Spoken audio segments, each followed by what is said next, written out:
जय सच्चिदानंद।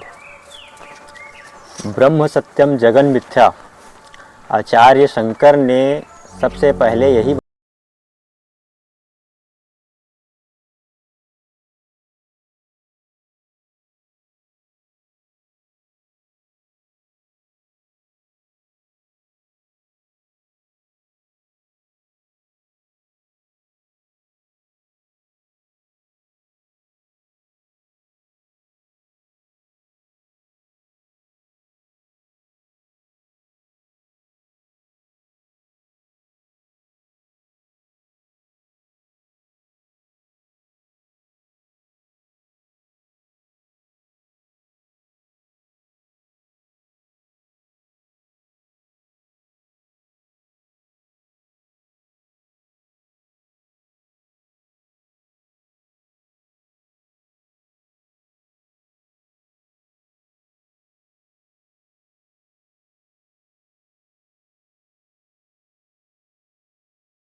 ये निश्चित है कि मृत्यु होगा, लेकिन ये निश्चित है नहीं है कि कब होगा, ये अनिश्चित है।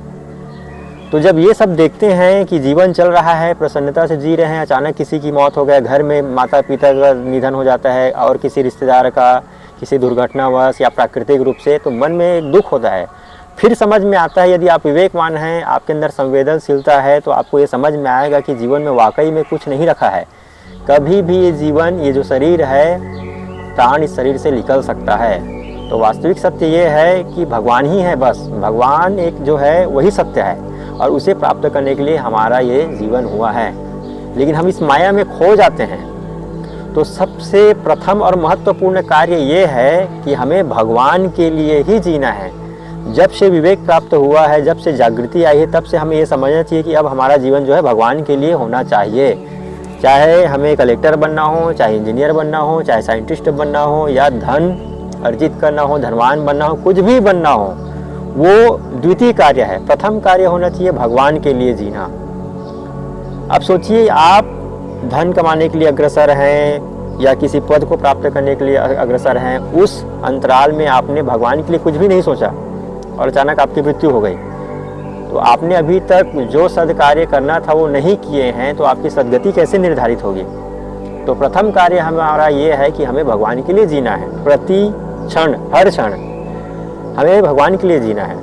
और हमारा जो द्वितीय कार्य है, जो दूसरा कार्य है, हमें कलेक्टर बनना है, इंजीनियर बनना है, मिनिस्टर बनना है, एमएलए बनना है, सेलिब्रिटी बनना है, जो भी बनना है, वो हमारा द्वितीय कार्य होना चाहिए। प्रथम कार्य भगवान के लिए, क्योंकि ये जो शरीर है कभी भी नष्ट हो सकता है।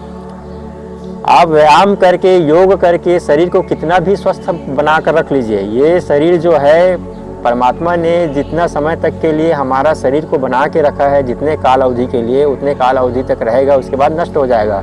लेकिन कब नष्ट होगा, हम ना अंतर्यामी हैं, ना त्रिकालदर्शी, हमको पता नहीं है। तो जब तक ये शरीर है, तब तक पूर्ण समर्पण से भगवान के लिए हमें जीना चाहिए। जब मैं अपने आसपास से सुनता हूँ कि वो, मैंने अभी इससे पहले आपको यही बात बताया, फिर उसी बात को दोहरा रहा हूँ।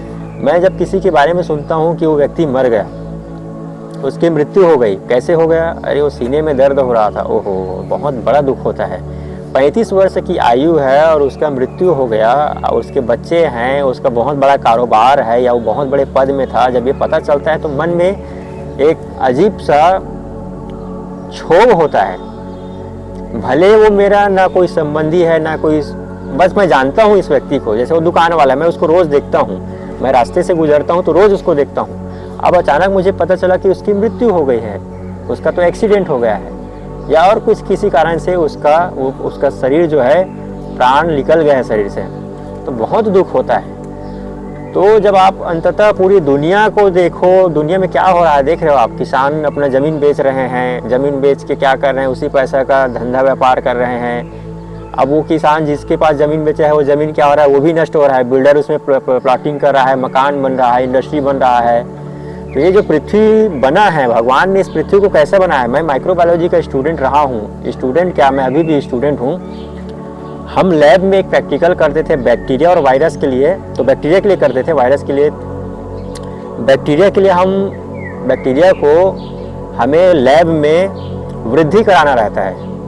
हम बैक्टीरिया का सैंपल लेते थे नाली के पानी से, कोई गंदी जगह से जहाँ बैक्टीरिया होने की संभावना है प्रबल, तो उस बैक्टीरिया के सैंपल को लेकर हम लैब में एक प्लेट में उसको डेवलप करते थे, उसका ग्रोथ कराते थे। ग्रोथ कराने के बाद में उसे माइक्रोस्कोप से देखते थे कि अच्छा ये बैक्टीरिया है, इसका ऐसा शेप है। माइक्रोबायोलॉजी के स्टूडेंट ऐसा करते हैं लैब में। तो उस बैक्टीरिया को हम प्लेट में लेते थे, उस प्लेट में क्या रहता था, बैक्टीरिया के लिए खाना, जो भोजन बैक्टीरिया को चाहिए, उस भोजन को हम उस प्लेट में डालते थे और एक ऑप्टिमम टेम्परेचर में उसको रख देते थे। 24 घंटे के बाद में हम उसको देखते थे, अवलोकन करते थे, ऑब्जर्व करते थे। अब देखते थे माइक्रोस्कोप में कि बैक्टीरिया दिख रहा है कि नहीं, ग्रोथ हुआ है कि नहीं। तो जब हम देखते थे ना, तो उसमें बैक्टीरिया हमको दिख जाता था। लेकिन देखने के बाद में जब उसी प्लेट को हम अधिक समय के लिए छोड़ देते थे, 5 दिन, 7 दिन, 8 दिन के लिए छोड़ देते थे, तो उसमें बैक्टीरिया इतना ग्रोथ कर जाता था, बैक्टीरिया की संख्या बढ़ जाता था।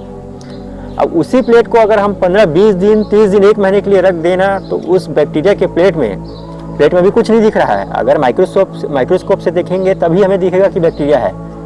ऐसी खुली आंख से देखने से बैक्टीरिया नहीं दिखता था। 15 दिन 20 दिन 1 महीने के लिए छोड़ देते थे तो उस प्लेट में कीड़े आ जाते थे। अचानक से कीड़ा आ जाता था, कहाँ से आता था पता नहीं। वो स्टूडेंट हमें पता है कि कहाँ से आता था, लेकिन अभी सामान्य बोलचाल में मैं कह रहा हूँ उस प्लेट में कीड़ा आ जाता था। और कुछ समय के लिए जब उसको छोड़ दे तो कीड़े जो थे इतने ग्रोथ करते थे, इतने वृद्धि करते थे कि कीड़े की संख्या बढ़ जाता था।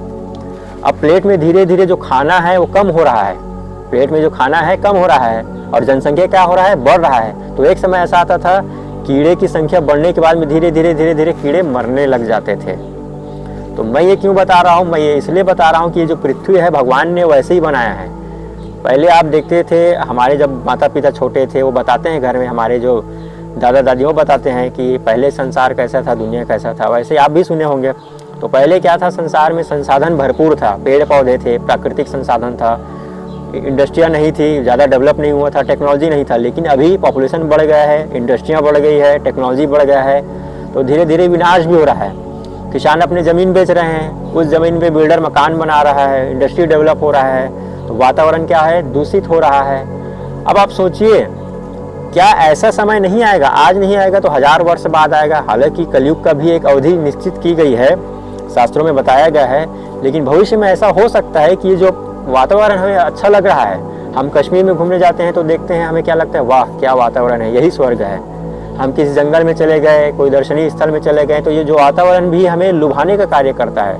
क्या प्राकृतिक स्थान है, क्या वातावरण है, ऐसा मन में सोचते हैं। नदी है, तालाब है, झरना है, झील है, तो ये भी क्या, ये भी एक माया है, ये हमको भ्रमित करने का कार्य करता है।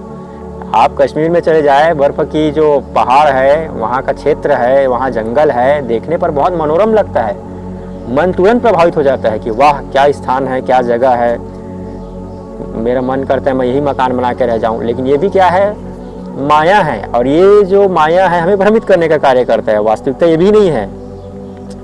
तो मैं ये कहना चाहता हूँ कि ये जो प्रकृति भी है ना, धीरे धीरे खत्म हो रहा है, नष्ट हो रहा है। आज इंसान का पहुँच कहाँ नहीं हो रहा है।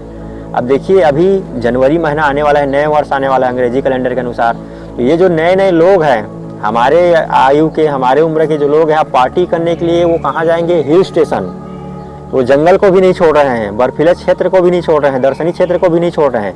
रात रात भर वहाँ लाउड स्पीकर बजेगा, फिर शराब मांस ये सब खाएंगे, परोसा जाएगा, फिर वहाँ से कचरा निकलेगा, उसको नदी में डाल देंगे। तो नदी, तालाब, झील, तो इंसान सब जगह पहुँच के सबको दूषित कर रहा है। तो मैं ये कहना चाहता हूँ कि ये जो प्रकृति है, जो हमें मनोरम दिखाई देता है, ये जो वातावरण हमें बहुत अच्छा लग रहा है, ये भी हमें माध्यम है। हमें इस पृथ्वी पर अपना समय व्यतीत करना है, और जब समय पूरा हो जाएगा तो हमें यहाँ से छोड़ के जाना है। तो पृथ्वी जो है माध्यम है। मैंने जो कीड़े वाला, बैक्टीरिया वाला उदाहरण बताया, बस वैसे ही है। जब यहाँ जनसंख्या बढ़ जाएगा तो ये भी एक दिन संसाधन नष्ट होने वाला है। रोज कितना पेट्रोल निकाला जा रहा है, सऊदी अरब से, इराक से, जहाँ खाड़ी देशों से पेट्रोल निकाला जा रहा है ना। भारत देश की बात कर लेते हैं, लोहा जो आ रहा है, स्टील आ रहा है, सोना, तांबा, ये जो हमें ये अंदर क्या हो रहा है हमें पता नहीं चलता, ये पर्दे के पीछे हो रहा है। जो खनिज पदार्थों को निकाला जा रहा है, कितनी मात्रा में जो पृथ्वी है गहरा हो रहा है, गड्ढा हो रहा है, तो कहीं ना कहीं पृथ्वी डिस्टर्ब हो रहा है ना।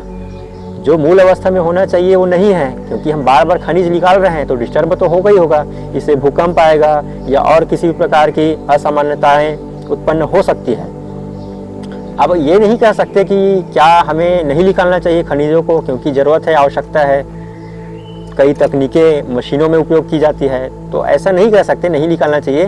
कहने का अर्थ ये है कि पृथ्वी एक माध्यम की तरह है, ये धीरे धीरे हम यहाँ की संसाधन को उपयोग कर रहे हैं, और एक समय ऐसा आएगा यहाँ की जो संसाधन है वो कम पड़ने लग जाएगा, ऑक्सीजन कम हो जाएगा, पेट्रोल कम हो जाएगा। और अगर गहराई में जाए तो, लेकिन गहराई में नहीं जाएंगे, ये सांकेतिक रूप में समझ सकते हैं कि पृथ्वी भविष्य में क्या हो सकता है। तो ये जो पृथ्वी हमें मिला है, ये भी एक माध्यम की तरह है। हमें यहाँ पर कुछ समय तक रहना है, जीवन जो है यात्रा है, हमें कुछ समय तक रहना है। किस लिए रहना है कि कलेक्टर बनना है, धन अर्जित करना है, वैज्ञानिक बनना है, डॉक्टर बनना है, ये सब द्वितीयक कार्य है। ये तो भाई आपको देह प्राप्त हुआ है, तो लोगों का तो सेवा करना है भगवत कार्य समझ के। भगवान ने आपको यदि कलेक्टर बना दिया, भाग्य से आप बन गए, आप डॉक्टर बन गए, पायलट बन गए, तो ऐसा नहीं है कि आपको लोगों की सेवा करना है। ये भगवत कार्य समझकर, हमें भगवान का ही कार्य समझकर वो काम करना है। लेकिन प्रथम कार्य ये है कि हमें भगवान के लिए जीना है पूर्ण समर्पण से, क्योंकि ये जो देह प्राप्त हुआ है वो भी कुछ समय के लिए प्राप्त हुआ है, एक दिन ये भी समाप्त होने वाला है। और ये पृथ्वी का एक माध्यम है, पृथ्वी एक माध्यम है, यहाँ परमानेंट कुछ भी नहीं है। हम हिमालय जो है, आज हमारे देश में हिमालय है, जंगल है, पहाड़ है, उसको भी हम परमानेंट बना के नहीं रख सकते, वो भी कहीं ना कहीं कालांतर में नष्ट होने वाला है। अगर नष्ट नहीं होगा तो डिस्टर्ब होगा, दूषित होगा, कुछ ना कुछ होगा। लेकिन जो हमें मनोरम दिखाई दे रहा है, आज ये शरीर बलिष्ठ दिखाई दे रहा है, आज अगर मैं मेधावान हूँ, बुद्धि मेरा प्रबल है, तो कहीं ना कहीं समय के साथ ये धीरे धीरे कम होने वाला है। तो ये जो समय मिला है, ये जो शरीर मिला है, वो कुछ समय के लिए है, उसी समय का हमें सदुपयोग करना है, इसी शरीर का सदुपयोग करना है और भगवान के लिए हमें जीना है। बस यही कहना था, मुझे यही बताना था वीडियो में, मन एक चर्चा करना था कि मुझे भगवान को प्राप्त करना है। बस इसके अतिरिक्त जो भी कार्य है वो सब दूसरे नंबर पे आने वाला कार्य है, ऐसा हमें समझना चाहिए। वीडियो कैसा लगा है आप कमेंट करके बताइए। मिलते हैं दूसरे वीडियो में, तब तक के लिए जय सच्चिदानंद।